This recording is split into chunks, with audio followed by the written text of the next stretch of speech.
여러분, 혹시 지구본을 위에서 내려다본 적 있으신가요? 우리가 평소 보는 세계 지도는 대부분 아래에서 위로 펼쳐져 있습니다. 그래서 북극은 그냥 하얀 얼음 덩어리로만 보이죠. 지도 맨 위에 있는 별로 중요하지 않아 보이는 그런 곳이요. 그런데 말입니다. 지구본을 북극점 위에서 딱 내려다보면 완전히 다른 세상이 펼쳐집니다.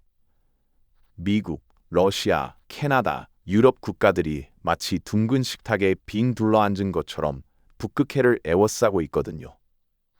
마치 피자 한 판을 놓고 여러 사람이 둘러앉아 있는 모습과 비슷합니다. 그리고 지금 이 북극이라는 피자를 둘러싸고 세계 강대국들이 치열한 눈치 싸움을 벌이고 있습니다. 누가 더 큰 조각을 가져갈 것인가? 누가 이 보물창고의 열쇠를 쥘 것인가를 놓고 말이죠. 트럼프 대통령이 그린란드를 사겠다고 했을 때 많은 분들이 의아해하셨을 겁니다. 덴마크 땅인 그린란드를 왜 갑자기 사겠다는 걸까? 농담인가? 진심인가? 결론부터 말씀드리면 트럼프는 진심입니다. 그리고 거기에는 우리가 상상하는 것보다 훨씬 깊은 이유가 있습니다. 오늘은 그 이유를 차근차근 풀어드리겠습니다. 북극에서 무슨 일이 벌어지고 있는지, 왜 강대국들이 이 얼음 땅에 목을 매는지, 그리고 이게 우리나라와는 어떤 관계가 있는지까지 말씀드릴게요. 자, 먼저 북극이 왜 갑자기 중요해졌는지부터 알아보겠습니다. 지구온난화라는 말 많이 들어보셨죠? 환경 문제로만 생각하시는 분들이 많은데요. 사실 지구온난화는 국제 정치 지형을 완전히 바꿔놓고 있습니다. 특히 북극에서요. 기온이 올라가면서 북극의 얼음이 점점 녹고 있습니다. 예전에는 1년 내내 꽁꽁 얼어붙어서 배가 다닐 수 없었던 곳이었어요. 쇠빙선이라는 특수한 배가 아니면 엄두도 못 냈죠. 그런데 이제는 여름철이면 일반 화물선도 다닐 수 있는 바닷길이 열립니다. 이걸 북극 항로라고 부릅니다. 불과 20-30년 전만 해도 상상할 수 없었던 일이에요. 자, 여기서 중요한 점이 있습니다. 이 새로운 바닷길이 왜 그렇게 대단한 걸까요? 한국에서 유럽으로 물건을 보내려면 원래 어떻게 가야 할까요? 부산에서 출발해서 동남아시아를 지나고 말라카 해협을 통과하고 인도양을 건너고 수에즈 운하를 통과해서 지중해로 들어가야 합니다. 거리로 따지면 약 2만 킬로미터가 넘습니다. 배로 한 달 넘게 걸리는 거리죠. 그런데 북극 항로를 이용하면요? 러시아 위쪽 바다를 따라 쭉 가면 유럽에 금방 도착합니다. 거리가 무려 3분의 1이나 줄어듭니다. 1만 3천 킬로미터 정도밖에 안 돼요. 이게 무슨 뜻인지 아시겠어요? 시간이 절약됩니다. 연료비가 절약됩니다. 그만큼 물류 비용이 줄어드는 거예요. 물건 가격도 낮출 수 있고 기업 입장에서는 엄청난 경쟁력이 생기는 겁니다. 그런데 북극이 중요한 이유는 백길만이 아닙니다. 어쩌면 이게 더 중요한 이유일 수도 있어요. 북극 밑에는 어마어마한 자원이 묻혀 있습니다. 미국 지질조사국의 추정에 따르면 전 세계 미개발 석유의 약 13%가 북극에 있습니다. 천연가스는요, 무려 30%가 북극에 있다고 합니다. 그뿐이 아닙니다. 요즘 전기차 배터리, 반도체, 스마트폰에 꼭 필요한 히토류라는 광물 들어보셨죠? 이 히토류도 북극에 엄청나게 묻혀 있습니다. 지금 전 세계가 히토류 확보 전쟁을 벌이고 있는데 북극이 바로 그 히토류의 보고인 셈이에요. 우라늄, 다이아몬드, 금, 아연, 니켈까지 있다고 하니 그야말로 땅속의 보물창고라고 해도 과언이 아닙니다. 예전에는 이런 자원이 있어도 얼음 때문에 꺼낼 수가 없었습니다. 기술도 없었고 비용도 너무 많이 들었죠. 그런데 이제 얼음이 녹으니까 개발이 가능해진 겁니다. 그러니까 강대국들이 눈에 불을 켜고 북극을 노리는 거예요. 자, 그러면 이 북극은 도대체 누구 것일까요? 여러분, 바다에도 국경이 있다는 거 아셨나요? 물론 바다 한가운데에 철조망을 칠 수는 없죠. 눈에 보이는 경계선도 없습니다. 하지만 국제법으로 정해진 보이지 않는 경계선이 있습니다. 먼저 영해라는 게 있습니다. 해안선에서 12해리 킬로미터로 따지면 약 22킬로미터까지를 영해라고 합니다. 이건 완전히 그 나라 땅처럼 취급되는 바다입니다. 다른 나라 배가 허락 없이 들어오면 주권 침해가 되는 거죠. 그 다음, 배타적 경제 수역이라는 게 있습니다. 영어로는 EEG라고 하는데요. 해안선에서 200해리 킬로미터로 따지면 약 370km까지를 말합니다. 이 구역에서는 다른 나라 배가 지나다닐 수는 있어요. 비행기도 날아다닐 수 있고요. 하지만 거기 있는 물고기를 잡거나 바닥에 묻힌 석유나 광물을 캐는 건 오직 그 나라만 할 수 있습니다. 경제적인 권리는 그 나라가 독점하는 거죠. 우리나라도 중국이랑 서해에서 배타적 경제 수역 문제로 자주 다투잖아요. 중국 어선이 우리 수역에 들어와서 불법 조업하면 난리가 나는 거 다들 아실 겁니다. 북극해 주변에는 8개 나라가 있습니다. 미국, 캐나다, 러시아, 노르웨이, 덴마크, 스웨덴, 핀란드, 아이슬란드입니다. 이 8나라가 북극 이사회라는 걸 만들어서 북극 문제를 함께 논의해왔습니다. 그런데 이 중에서 북극해의 직접 면에서 배타적 경제 수역을 가진 나라는 5개뿐입니다. 스웨덴, 핀란드, 아이슬란드는 북극해에 직접 닿아 있지 않거든요. 미국은 알래스카를 통해서 북극해에 접해 있습니다. 캐나다는 북쪽 해안 전체가 북극해와 맞닿아 있고요. 러시아는 말할 것도 없죠. 유라시아 대륙 북쪽 전체가 러시아니까요. 노르웨이도 북쪽 끝이 북극해에 닿아 있습니다. 그리고 덴마크. 덴마크는 유럽에 있는 작은 나라인데 어떻게 북극해에 접해 있을까요? 바로 그린란드 때문입니다. 그린란드가 덴마크 자치령이거든요. 그래서 덴마크도 그린란드를 통해 북극해에 대한 권리를 주장할 수 있는 겁니다. 자, 여기서 놀라운 사실 하나 알려드릴게요. 이 5나라가 주장하는 북극해 영역을 모두 합치면요, 러시아가 거의 절반을 차지합니다. 정확히 말하면 약 45%에서 50% 정도요. 네, 북극의 절반이 사실상 러시아 것이라는 얘기입니다. 러시아가 북극에서 이렇게 강한 데는 이유가 있습니다. 하루아침에 된 게 아니에요. 러시아는 소련 시절부터 북극을 개발해 왔습니다. 1930년대, 그러니까 거의 100년 전부터 북극 항로를 이용했어요. 스탈린 시대부터 얼음을 깨는 쇄빙선을 만들고 북극에 기지를 세우고 꾸준히 투자를 해온 겁니다. 그 결과가 지금 나타나고 있습니다. 지금 러시아가 가진 쇄빙선 수는 다른 모든 나라들을 다 합친 것보다 많습니다. 심지어 핵 추진 쇄빙선까지 가지고 있어요. 핵 추진이면 연료 걱정 없이 몇 달이고 북극해를 돌아다닐 수 있다는 뜻입니다. 2024년 기준으로 러시아 수출의 11%가 북극권에서 나옵니다. 국내 총생산의 8%도 북극에서 만들어집니다. 북극에서 캐낸 천연가스, 석유, 광물을 팔아서 나라 경제의 상당 부분을 굴리고 있는 거예요. 반면 미국이나 캐나다, 노르웨이 같은 다른 북극 국가들은요, 북극에서 얻는 경제적 이득이 1%도 안 됩니다. 거의 손을 안 대고 있었다고 봐야 해요. 군사력도 마찬가지입니다. 러시아가 북극에 상시 주둔하는 군사기지만 32개입니다.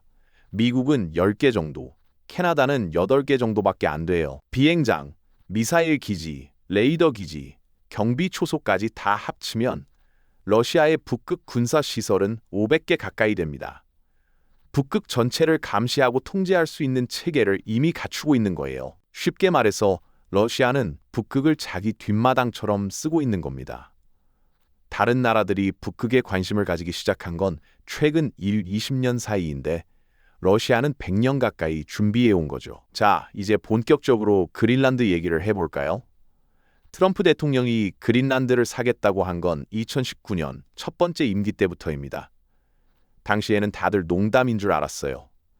21세기에 무슨 땅을 사고 판다는 거냐고. 그런데 트럼프는 진심이었습니다. 두 번째 임기가 시작된 지금 또다시 그린란드 얘기를 꺼내고 있거든요. 심지어 더 강하게요. 왜 그럴까? 지도를 한번 보시면 이해가 됩니다. 미국이 북극에 가진 땅은 알래스카뿐입니다. 알래스카는 북극의 왼쪽, 그러니까 태평양 쪽에 치우쳐 있어요. 그린란드는 북극의 오른쪽, 대서양 쪽에 있습니다. 유럽이랑 가깝죠. 그리고 그린란드는 세계에서 가장 큰 섬이에요. 면적이 우리나라의 을무 배가 넘습니다. 만약 미국이 그린란드까지 갖게 되면요, 북극을 양쪽에서 감싸 안을 수 있습니다. 왼쪽에 알래스카, 오른쪽에 그린란드, 거기에 캐나다까지 미국의 영향력 아래에 있다고 생각해 보세요. 트럼프가 캐나다더러 미국의 58번째 주로 들어오라고 한 것도 다 이유가 있는 겁니다. 알래스카, 캐나다, 그린란드를 잇는 거대한 호가 만들어집니다. 러시아의 북극 절반에 맞설 수 있는 세력권이 생기는 거죠. 또 하나 중요한 이유가 있습니다. 바로 중국입니다. 중국은 북극과 거리가 멉니다. 북극권에서 1800km나 떨어져 있어요. 상식적으로 생각하면 중국은 북극이랑 아무 상관이 없어야 합니다. 그런데 중국은 자기를 준북극 국가라고 부릅니다. 말도 안 되는 소리 같지만 중국은 진지해요. 북극 백서까지 발간하면서 북극 개발에 뛰어들고 있습니다. 어떻게 가능하냐고요? 러시아 덕분입니다. 우크라이나 전쟁이 나면서 러시아와 서방 국가들의 관계가 완전히 틀어졌잖아요. 원래 북극 이사회에서 러시아와 서방 국가들이 협력했는데 전쟁 나고 나서는 서방 국가들이 러시아랑 더 이상 일 안 한다고 선언해버렸습니다. 그러니까 러시아 입장에서는 새로운 파트너가 필요해진 거예요. 그게 바로 중국입니다. 러시아와 중국이 손을 잡았습니다. 러시아는 북극의 자원과 항로를 제공하고 중국은 돈과 기술을 투자하는 방식으로요. 중국 배들이 러시아 북극 항로를 돌아다니기 시작했습니다. 트럼프 대통령은 이걸 못마땅하게 보고 있습니다. 그린란드 주변에 러시아 배, 중국 배가 돌아다니는 걸 그냥 둘 수 없다. 이게 트럼프의 입장입니다. 중국이 북극까지 진출하는 걸 막으려면 미국이 북극에서 더 강한 영향력을 가져야 한다는 거죠. 여기서 역사 이야기를 잠깐 해볼게요. 80년 전으로 거슬러 올라갑니다. 1945년 2월 제2차 세계대전이 끝나갈 무렵이었습니다. 독일은 거의 패배가 확실해졌고 연합국들은 전쟁 후의 세계를 어떻게 만들지 고민하기 시작했습니다. 미국의 루스벨트 대통령, 영국의 처칠 수상, 소련의 스탈린 서기장이 한자리에 모였습니다. 장소는 소련의 크림반도에 있는 얄타라는 도시였습니다. 여기서 세 사람은 전쟁 후의 세계를 어떻게 나눌지 이야기했습니다. 협상이라기보다는 거래에 가까웠어요. 결론은 이랬습니다. 동유럽은 소련이 관리하고 서유럽은 미국과 영국이 관리하자. 이게 바로 얄타 체제입니다. 강대국끼리 세력권을 나눠 가진 거죠. 폴란드, 체코슬로바키아, 헝가리 같은 동유럽 나라들은 자기들 의견과 상관없이 소련 영향권으로 들어갔습니다. 일부 전문가들은 지금 트럼프가 하는 행동이 얄타 체제의 재림이라고 말합니다. 얄타 2.0이라고요. 트럼프는 계속 이렇게 말하고 있거든요. 서반구는 미국 것이다. 서반구란 아메리카 대륙 전체를 말합니다. 북미, 중미, 남미, 트럼프의 행동을 한번 보세요. 멕시코만 이름을 아메리카만으로 바꾸자고 했습니다. 캐나다한테는 미국의 51번째 주로 들어오라고 했죠. 파나마 운하에서는 중국을 몰아내려 합니다. 베네수엘라 대통령 마두로를 직접 체포해 왔습니다. 그리고 그린란드를 사겠다고 합니다. 반면 러시아에 대해서는요. 우크라이나 전쟁을 빨리 끝내자고 합니다. 러시아한테 유리한 조건으로요.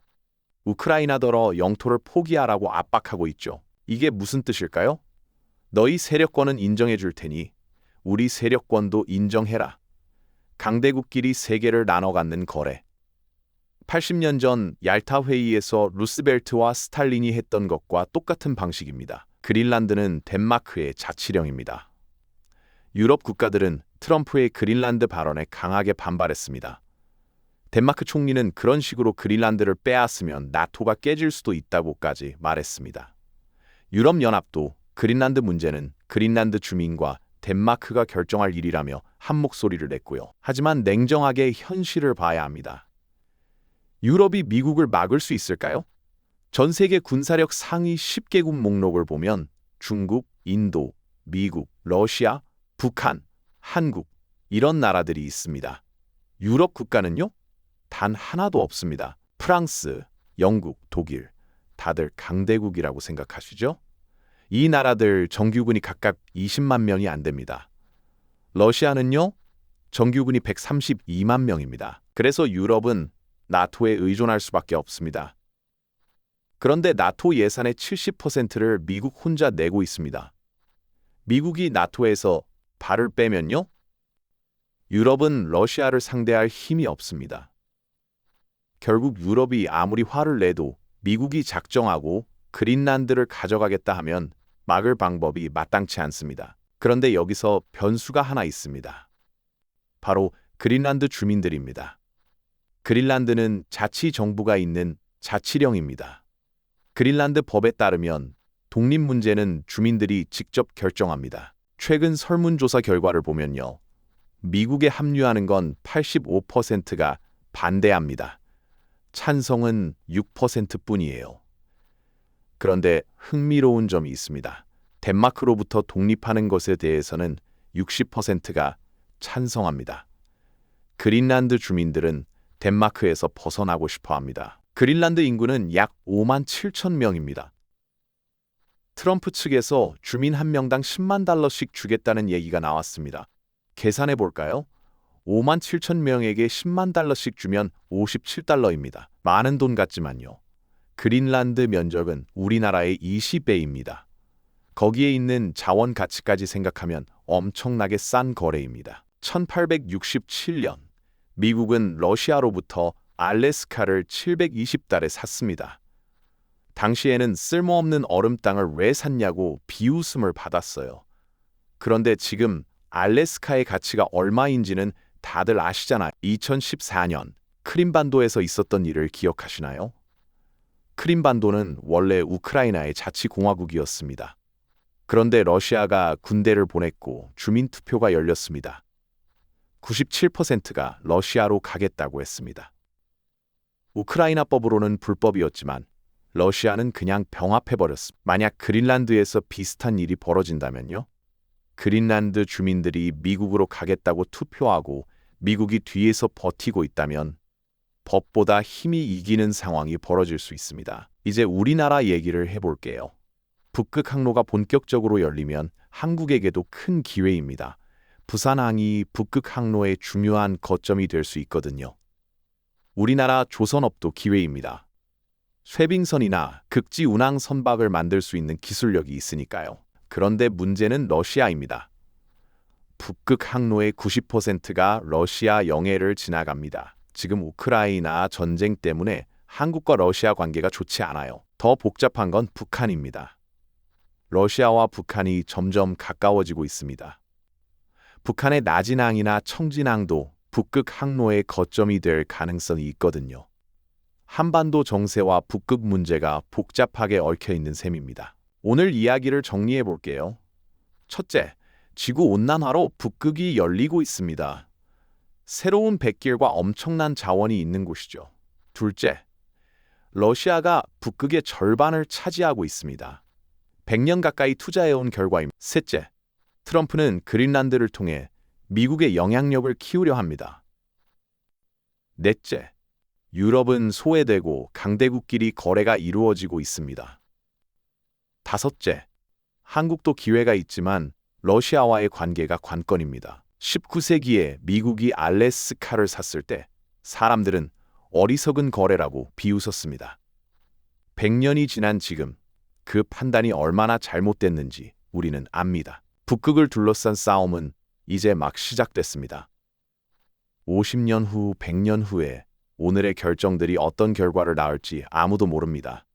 다만 한 가지는 분명합니다. 강대국들은 자기 이익을 위해 움직입니다. 규칙도 만들고 필요하면 깨기도 합니다. 우리는 그 흐름을 잘 읽고 기회를 찾아야 합니다. 감사합니다.